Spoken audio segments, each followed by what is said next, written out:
Jeshi la Polisi mkoa wa Mbeya linamshikilia mtu mmoja ambaye anaitwa Mawazo Msangawale mwenye umri wa miaka 24. Huyu ni mkazi wa Mlowo wilayani Mbozi katika mkoa wa Songwe.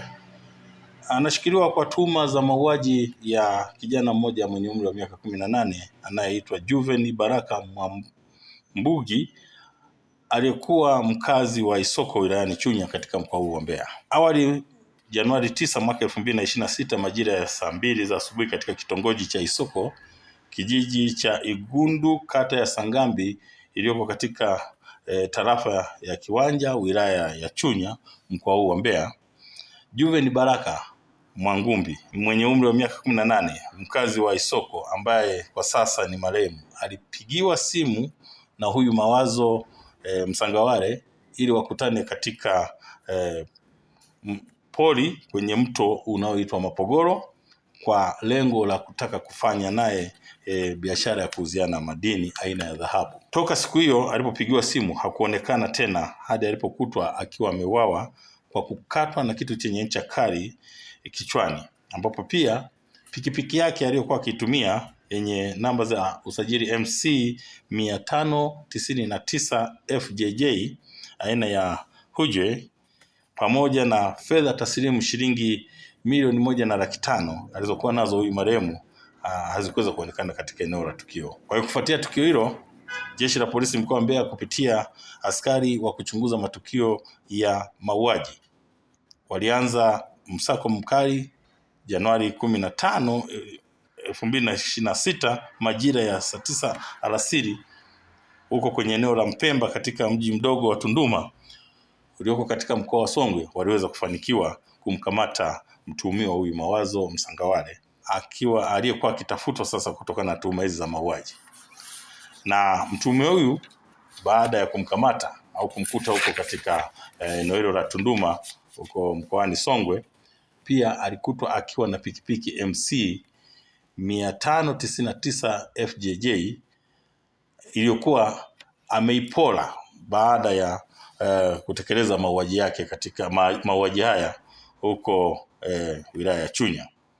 Kwa hiyo uchunguzi wa awali umebaini kuwa chanzo cha tukio hili lilikuwa ni tamaa za kujipatia fedha au mali kwa njia isiyo halali, na ninavyoongea hivi sasa upelelezi umekwisha kamilishwa jalada hili ili jalada lifikishwe ofisi ya mashtaka na hatua zingine za kisheria ziweze kuendelea dhidi yake. Sambamba na hilo, Jeshi la Polisi mkoa wa Mbeya kwa kushirikiana na maafisa wa idara ya uhamiaji mkoa wa Mbeya linawashikilia watuhumiwa 37, hawa wakiwa ni wanaume raia wa nchini Ethiopia ambao wameingia nchini bila kufuata utaratibu na wakiwa hawana vibali. Watuhumiwa walikamatwa Januari 16 mwaka 2026 majira ya saa 10 jioni katika kijiji cha Kasumuru wilayani Kyela mkoa wa Mbeya, na walikamatwa na askari wa Jeshi la Polisi kama nilivyosema, wakiwa wanashirikiana na maafisa wa uhamiaji wakiwa katika operation ya pamoja waliokuwa wakifanya ya kuzuia na kudhibiti uhalifu katika maeneo haya. Kwa hiyo wahamiaji hao waliosafiri na kuingia nchini kwa vificho kwa kutumia njia zisizo rasmi, kisha waliweza kwenda kujificha kwenye nyumba moja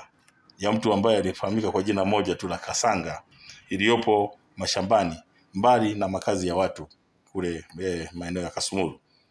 Taratibu zingine zote za kisheria zinaendelea kufanyika na zinaendelea kukamilishwa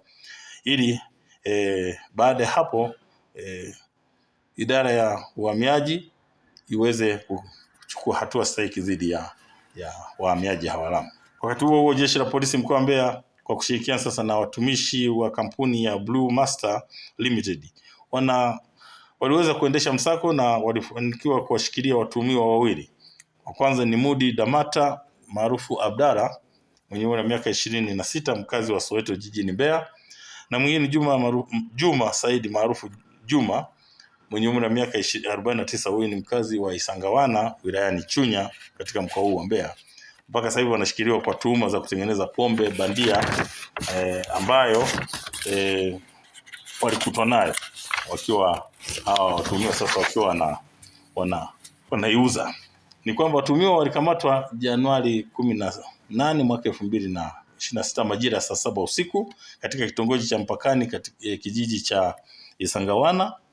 wilayani Chunya mkoani Mbeya, wakiwa na bidhaa hizo za bandia na zisizokuwa na kiwango ambazo ni pombe kali aina ya